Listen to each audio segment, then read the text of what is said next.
What's going on, Dodgers Nation? Doug McCain here, and it's a special day because I am joined by ESPN's Mr. Doug Glanville. Of course, you know Doug spent 9 years playing in the show with the Phillies, the Cubs, the Texas Rangers. He's going to be calling the Dodgers versus Yankees game on ESPN Radio this Sunday night with Boog Shambi on ESPN Radio at 4:10 Pacific first pitch. Doug, thank you so much for joining us, my man.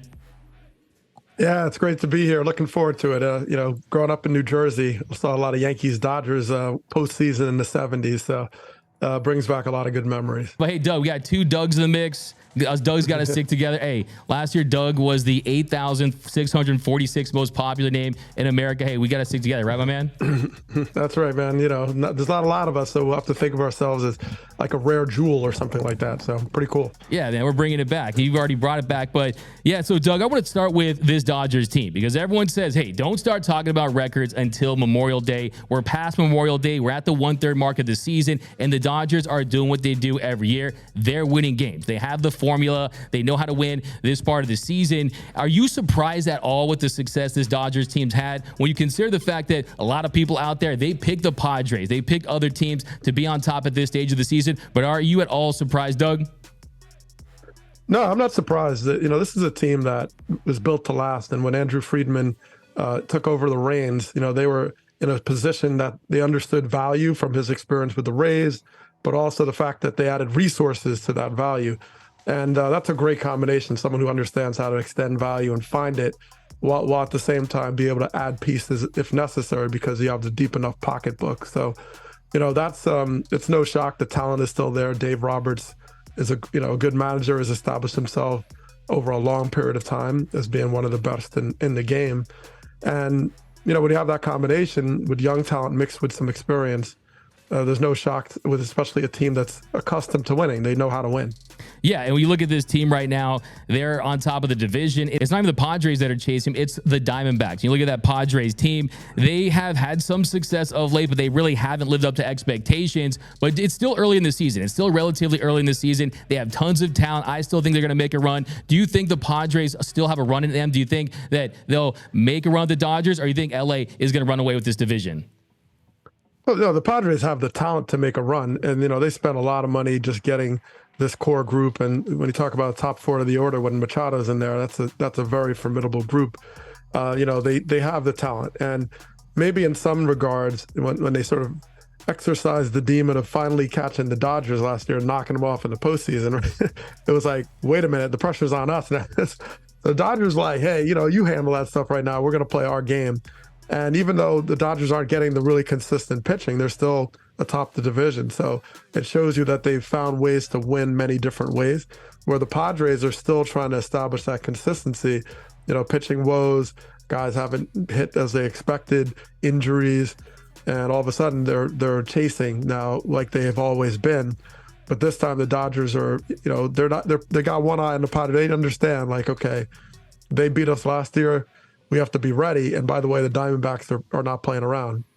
Yeah, no, the Diamondbacks, they've definitely been a surprise team. And you look at this Dodgers team, the success they've had, it comes to no surprise to people in LA, to fans of this team. But you compare this to years in the past where, look, this is what this team does. They've won so many games. Last year, they won 111 games. And it feels like the Dodgers, they're the guys that always get straight A's. They get straight A's every year. But last year, they bombed that final, right? They weren't able to get past the Padres. Do you think that maybe there's a situation where they do get complacent towards the end of the year because they're just running away with the division? Do you think that makes any difference? Do you think it's just about getting hot at the right time, or do you think that plays into it at all? Well, there's no question that they had to find ways to keep a certain focus. And, the Dodgers are motivated because despite all the champions and the success, the World Series has generally been elusive. They won in 2020. So there's a lot of motivation. I don't think you needed a lot. I mean, Justin Turner, when he was there, certainly had gone through all of that and finally was like, okay, so, you need guys that stay, keep their eyes on the prize. And there's plenty of it because they've fallen short in some regard. Like you mentioned, all the wins last season and to be disappointed. But I covered that series last year, the Padres-Dodgers postseason, and the Padres just kind of outplayed them. They outmaneuvered. They looked like, okay, they were the better team in this series. I think that was like a cold dash of water for the Dodger Nation. Just be like, wait a minute, now we got to get back to form, but also realize like we're vulnerable and we may be running out of time with certain players. So they've sort of focused differently And despite not getting the pitching, they're using the long ball a lot this year. The home runs in play. Freddie Freeman's having a great year. So a lot of different ways that they're able to put up numbers and put up W's. But the D-backs are right behind them, and but the Dodgers have that experience. So yes, do they need to, win 111 games? No, they definitely don't. They need to be built for that postseason. And my only concern right now is, trying to establish how that pitching rotation is going to play, right? Because of the injuries. If you sat down and said, who's the top three right now, you're kind of mixing and matching a little bit. And, that's not something they're quite used to.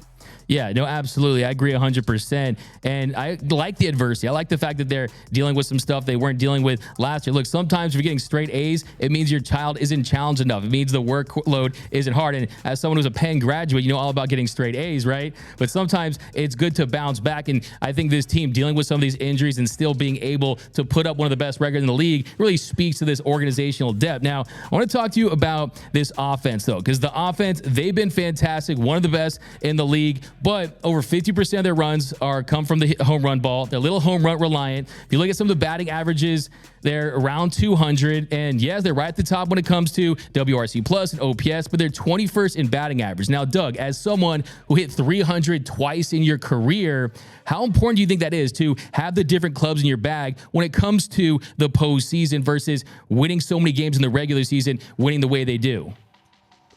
Well, I definitely like the many clubs, right? The versatility of being able to create runs. I mean, that's the name of the game. You have to figure out how to create runs and put more runs across the board and prevent less, and that's where the Dodgers have found ways to shine, run differential, last year, for example.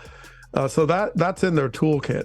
There's no doubt about it. But, the challenge they have, like you said, if you live and die by the home run, is now when you lose the power stretch, someone goes down, all of a sudden now you're not finding ways to score. And when you look at the new rules in place, where now the shift on the right side, that's been mitigated. And what you'll see is a lot of lefties like Muncy or someone they'll move that second baseman over towards first base, take that hole away.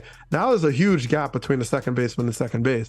That's the opportunity to get the base hits, make contact, go first to third. That's what the Diamondbacks are doing, right? That's the team that's running and using advantages from the new rules. I think the Dodgers have the talent in that playbook. A lot of young guys, Outman, all these cats that can have the athleticism to start putting pressure on the bases. That is where you can create runs in a different way than the home run. And the good news for the Dodgers is it's with them, because part of that is just a construct of the rules. It's not something like, oh, do you have the personnel? No, you just literally have a whole side of the field open right now. So you got to use it. And in Mookie Betts, who's a great base runner, Freddie Freeman, great base runner, they can lean into that. And I think that's the versatility. So, yeah, you'd like to have different weapons, different tools going into the postseason, and knowing that you can win whether it's 2-1 or 10-9. And the Dodgers have that kind of talent.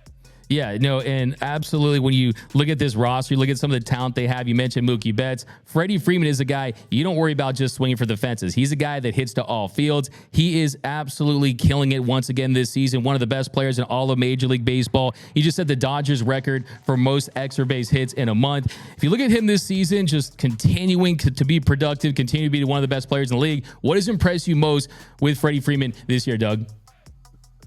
Man, you talk about a great hitter. And I was fortunate we got to interview him a couple of weeks ago, and just talking about, his ability to handle things with 2 strikes.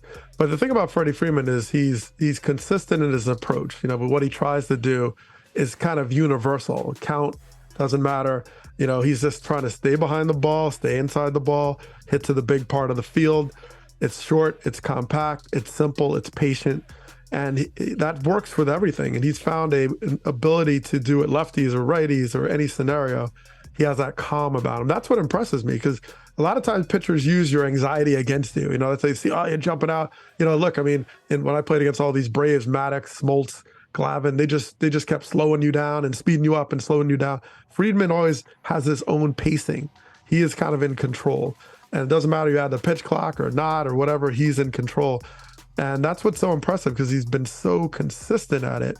And what's so also underrated about Freddie Freeman is how good a base runner he is. I mean, he's really one of the best base runners out there.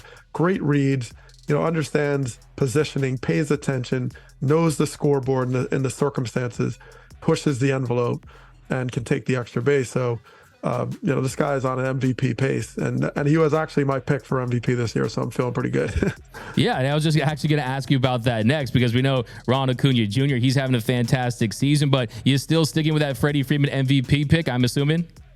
I always stick with what I go in preseason, whatever happens, sink or swim. So, look, Acuna Jr., we just did the Braves series against the Phillies, and whoa, I mean, he's doing everything. He's aggressive. He's a new appreciation when he, lost time as due to injury. He's come back with a vengeance, something to prove, a chip, all those things.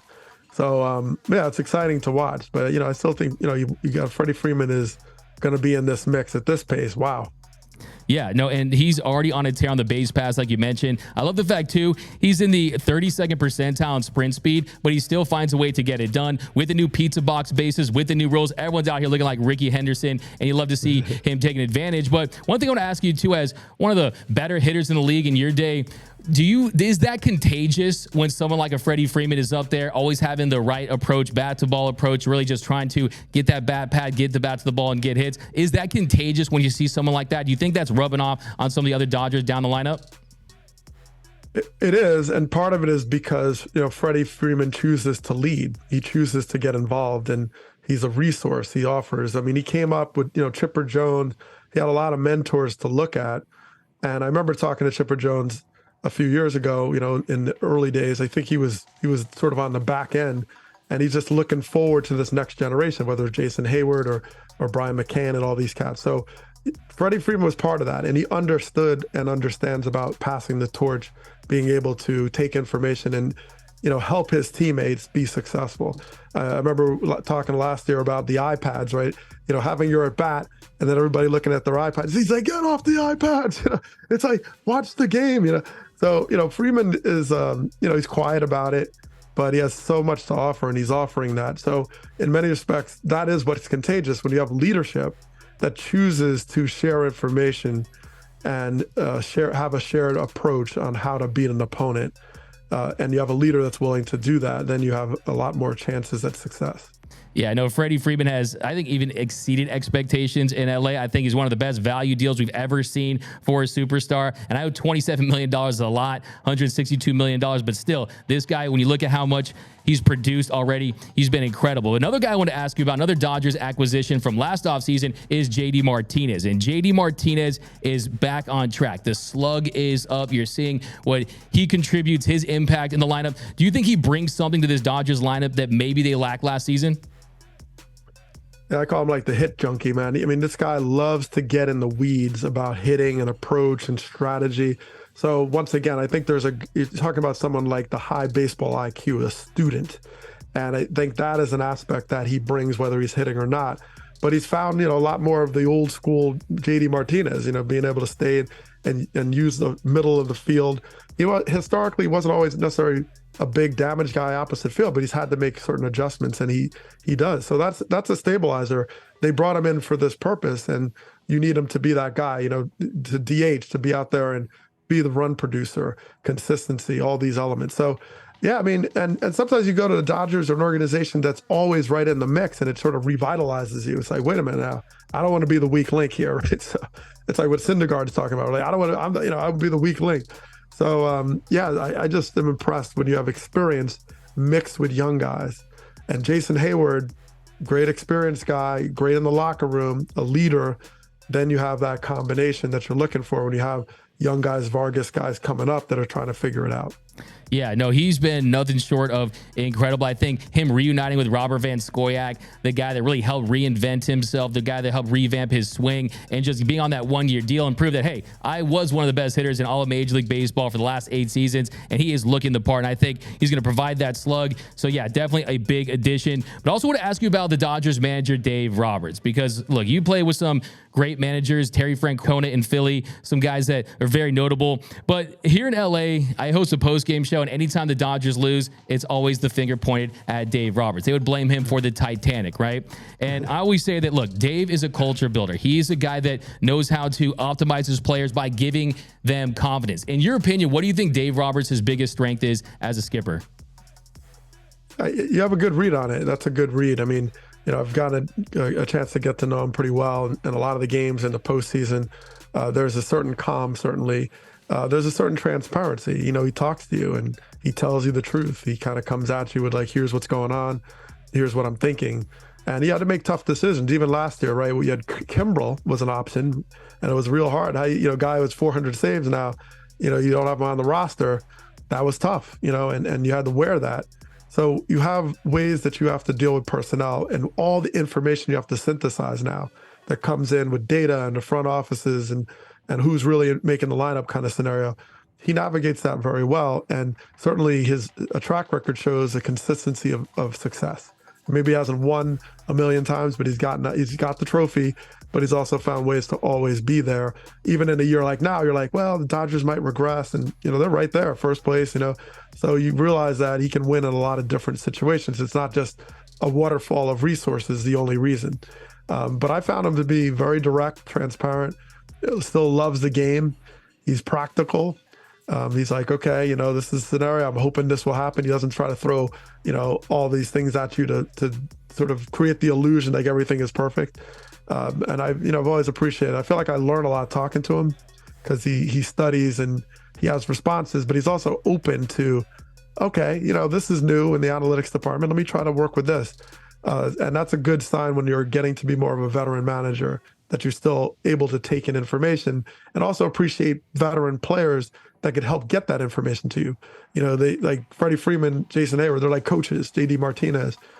He just brings them onto his staff, so to speak, and lets them lead. Yeah, no, and I think too, you don't really see a manager's clubhouse persona versus how he is out on the field in front of the media. I mean, it's a different thing. I've seen him a few times. It makes me want to run through a brick wall, kind of the energy he brings. But as a player yourself, you guys are all elite, right? I mean, there's less than 800 of you guys around the world, 780 big leaguers. How much of an impact can a manager have on your game? It matters. I mean, it definitely matters. And maybe there's a personal element. I mean, I played for Francona. I enjoyed guys that were positive and sort of optimistic, go about it the right way, play hard, appreciates the small details. So you do learn your profile about maybe the manager that gets the most out of you, let's say, for example. But you have to be, if you're a pro, you got to learn how to play for different personalities, different personas and styles, changes you have to go through, especially if you play long enough, you're fortunate to do that. A lot of stuff will change around you, rules and salaries and strikes and lockouts and all these things. But I do think that the manager makes a difference. I mean, quantifiably, it's always a challenge, but the belief is it's got to be there. You got to know how to deal with challenges and setbacks and losing streaks. And managers that have that perspective can make a huge difference for sure. Yeah, and as far as managerial styles go, I don't think you're going to see that manager like we saw back in the day, kicking up dirt, yelling at umpires as much as you've seen. And I think Dave Roberts is the guy that it's collaborative, like you mentioned, to your point, working with the front office, embracing analytics to a degree, and really having an all-in team effort. Do you think the managerial style is different today and what would work in 2023 versus 10, 15, 20 years ago? Yeah, well, it's absolutely different. And there's no doubt that with all the information you have to synthesize on a given day, you have to know how to put it in practice in a way that's effective for your group, your team, your personnel. And it's not that you have to use all of it, but you have to know your team well enough to know what works. I mean, it's one thing to say like, hey, this guy needs a day off versus the player coming into your office and saying, I need a day off, or something that you can't measure. And so what is interesting about today is you have a lot of experienced managers that are having their comebacks, right? The Dusty Bakers, the Buck Showalter, the Bruce Bocheys, Bob Melvin, and so on. These guys have been around the block, and now they're seen as an asset again, right? There was a period of like, get these guys out of here, right? Let's get the young guys, motivate. We don't even want them to have managerial experience. We're going to give it to them. We're going to teach them. That is now kind of balanced out now, and you see a lot more of that experience in those guys that have been around there for a long period of time. And I think that it translates and it shows that generationally, what resonates with players today still can be something that resonated back in the day. It may be new information, it may be new this and that, but still players want respect, consistency, honestly. They want the same things, and they can produce under those same things if a manager knows how to reach different kinds of players in different ways. And that's what separates Bochy and Baker. They know how to work with different types of players to motivate them, whether they're 72 or 32. Yeah, no, those guys, legends of the game. More than one way to skin a cat, do it different ways. But one of the difficult decisions that Dave Roberts and his organization might be faced with sometime in the near future is what they do with Noah Syndergaard. Because Noah Syndergaard, he signs a 1-year, $13 million deal. We've known this organization's had so much success with reclamation projects. We saw what they did with Tyler Anderson last season. And the mindset for him was perfect. He comes in here and he says, hey, everything the Dodgers touch turns to gold. He said he could throw 100 again, but it just hasn't worked out so far. The velo's been down. He just struggled mightily. First thing I want to ask you is, what do you say to one of your teammates that's going through a slump like that? I mean, he said yesterday he's the weakest link. I mean, if you go up to one of your teammates, what would you kind of say in that situation? Well, that's where leadership matters. Coaches, veteran guys that know that Syndergaard can have something to offer. You never know. Something clicks mechanically, whether it's 100 or the fact that you're hitting location. Hey, you don't have to throw through a wall. You still can pitch and use that data and that information to get people off balance. There's still plenty of pitchers that don't necessarily throw the ball through a brick wall and still know how to pitch and get through a lineup.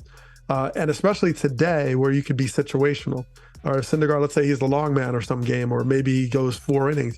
That's all you may need to do, because the specialization in the bullpen allows you to bridge that. So it's not as critical to throw the ball through the wall and get 15 strikeouts and go 9. And that's way back in the day. Now you just have to put your team in a position to succeed. And, as long as they believe he has the tools to do that, then they need to give him that belief too, and make sure that he knows that it's important to find it and stay focused on it. Because if he can do that, that's another arm that they absolutely need. Yeah, and with Syndergaard, do you think it's more of a situation where he needs to just reinvent himself and not trying to be Thor that's throwing thunderbolts and kind of just evolving? Do you think that is something that would help him turn the corner?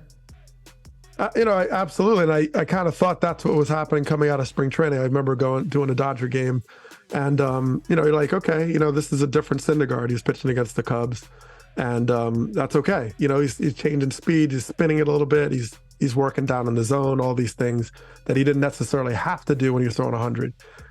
So yeah, I think that's the Syndergaard. Hey, it's a pleasant surprise if you throw 100 all of a sudden, but generally he has to work with what he has. Yeah, and I think when you consider the injuries that the Dodgers are dealing with, I think they'll give him some more bites out of the apple before they make a decision, give him a chance to really turn things around. But when you look at this Dodgers rotation as a whole, Clayton Kershaw, he was phenomenal early. Last 3 starts, hasn't been at his best, but we expect him to get back on track. Julio Urias, another guy that last year finished his 3rd in the Cy Young voting, isn't having his best year. You look at the injury to Dustin May. Do you think this Dodgers organization needs to go out there and upgrade their rotation to have a better chance to win the World Series? Not now. It's more about trade deadline rolls around, and then you're like, let me see, let me look around here. All right, yeah, let's get this guy. That's where Friedman and the Dodgers resources pays dividends. It's like you can wait around and make a move, so they have the money to do it, and so they need to get guys healthy. I mean, that could be your biggest trade acquisition. Urias guys getting healthy again. Maybe not with a 60-day, but you have that possibility. And so when you have that possibility, Gonsolin and other guys are stepping in, then you could sort of hold the fort and try to find who's going to rise up and be that guy you can depend on every 5th day, and then add the pieces as you need. But they're in first place right now. Yeah. So that's what's amazing about it. With all the holes and questions in the rotation, and the pitching has not been the strongest point. It's like you have guys that are doing great or guys that are doing terribly. They're all over the place. But even with that, they're in first place. Yeah, and there really is no one perfect starter out there. And you look at guys like Lucas Giolito, Dylan Cease, Corbin Burns, who has looked better of late, but there's not that one guy that's on a 1-year deal or an expiring contract that makes a ton of sense right now. And also, too, Andrew Friedman, he hasn't spent big since the expanded postseason. He likes to make acquisitions in the offseason, and when he can get the best value. He likes to buy the Halloween candy the day after Halloween, right? When it's on sale. It just doesn't seem like there's going to be a robust market out there because of the expanded postseason and just the player pool that's available. Do you agree? Yeah, there's not the pitching pool right now it's not as deep as they'd like it to be. So yeah, you mentioned some names like Giolito or Corbin Burns, and that's contingent on the Brewers really collapsing. They're still in the race. True that. And they proved last year, we'll trade Josh Hader, whatever. Yeah, that's a good point. So it's they still could make moves even when they're kind of sitting in a good position. And I think that's the optimism. And the Dodgers are as good as any team to be in that front chair when the value comes through. And Burns would a great one. I mean, there's a couple other guys, but it doesn't seem to be like, are you going to get, a perennial Cy Young? Maybe Burns, he's been great overall, but it's not deep in that way. So they're going to have to be in that first chair, but first they got to if everybody's healthy, that might be the acquisitions they need. Yeah, and hey, it's always a possibility. You can never count this organization out. They went out and made a trade for Trey Turner and Max Scherzer a few years ago. But a guy that could surprise, a guy that could slot into this rotation is Bobby Miller. And Doug, he is the talk of the town right now. It is Miller time. It is Bobby's role. People are going crazy for this kid. Based on what you've seen, do you think it's a realistic or unrealistic to expect that, hey, this guy could just fill in the rotation and be someone they can count on for the entire season? I mean, you talk about talent. Yes. I mean, it's a tough position sometimes. Like you mentioned, Dave Roberts. How do you take a young guy was drafted, 2020, right? I mean, just recently, and try to figure out how to pace him, right? Where you're not saying, okay, here's your workload and go 200 innings when you might need this guy at his best, for game 5, later in the year. And you're trying to visualize where he fits in there. But, the now is the now. And, there's a lot of life. And I always like to look at their minor league stats a little bit and see a guy that showed command, kept the ball in the ballpark, good strikeout to walk ratio, through, strikeouts to innings and so on. A lot of really positive signs for a guy that just got drafted. And 2020, look, that's a tough time to come in this mix, man, because pandemic, shortened season, where was the minor leagues? I mean, it's just a mess.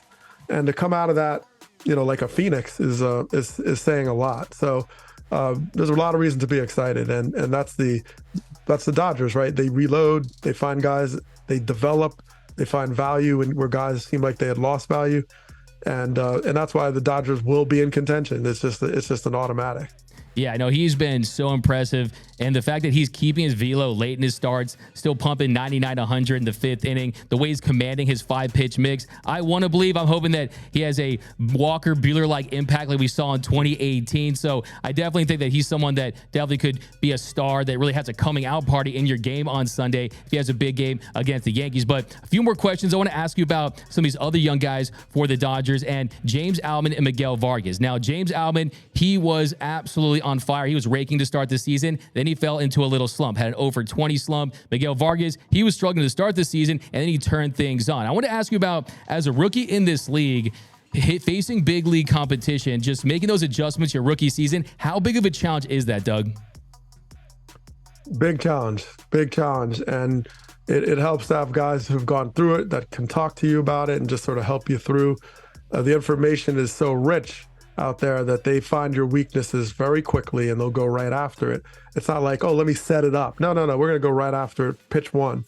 And so that is a challenge that you have to figure out how to protect those holes, be disciplined with it, and not get outside and miss your strengths as well.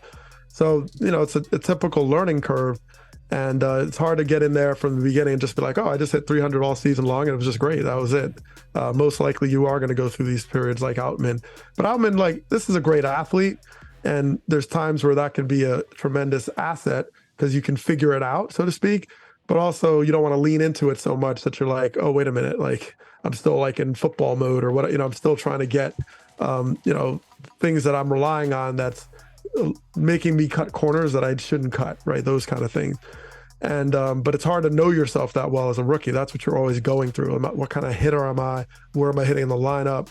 And every day, it's coming at you, man. I mean, I used to wake up and be like, it's like cold sweat sometimes because when you're playing every day, it's like, oh my goodness, Glavine Smoltz. Your whole life is like around some starting rotation that's coming at you, and you're trying to close these holes and try to be a step ahead of it. So it's tough, and you're going to go through some periods. But Outman, has got really great skills, man. And Vargas, I'm excited about some of those young players that are getting a shot now, because what's going to happen is they will get some experience, and then they get some postseason experience, and all of a sudden, they're just advanced because they've just been through it, and they're around leaders, veteran leaders that will help them. All right. Yeah. So they definitely have the potential. They have the talent. I think they're going to work it out. But we're going to wrap this up here on a little rapid round, quick one-answer questions. You ready, Doug? Bring it on. All right. Who was your favorite player growing up? Mike Schmidt, probably a tie with Gary Maddox, but I was a Philly fan. Yeah. Nice. Toughest pitcher you ever faced? Man, it's probably a sinker ball or like a Brandon Webb. Those guys, man. I hit power pitchers well, so it's not who you think it'd be. Like I liked hitting Randy Johnson. I sinker ball, dead fish, Tom Glavine type stuff. Roll over to short, ground ball. Yeah, you hit a home run off Randy Johnson, May 11, 2002. So yeah, you went off the big unit. But next one, favorite away ballpark to play at? Man, well, I was a Cub, but I also wasn't a Cub. So Wrigley is top. I mean, I just love Wrigley Field and the tradition, the classic. So I love to come in even as a visitor because they gave me a little bit of break because they knew I was drafted by the Cubs. Our favorite pregame meal? Oh man, I'm a breakfast fan, man. So I always got up in the morning and ate breakfast, and then eat again at the field. I might make a sandwich, something boring like a turkey sandwich or something, but breakfast is all, man. French toast, eggs, whatever, bacon, everything. Grits if I'm in the South. Yeah, all about the breakfast. All right, well, Doug, we really appreciate you joining us here. Thank you so much for the time. You can catch Doug this Sunday calling the game with Boog Shambi on ESPN Radio. Dodgers, Yankees, 4:10 Pacific start. Thank you so much, and enjoy the rest of your weekend here in LA, my man. All right, Doug. Great talking to you, man. Take it easy. Appreciate it.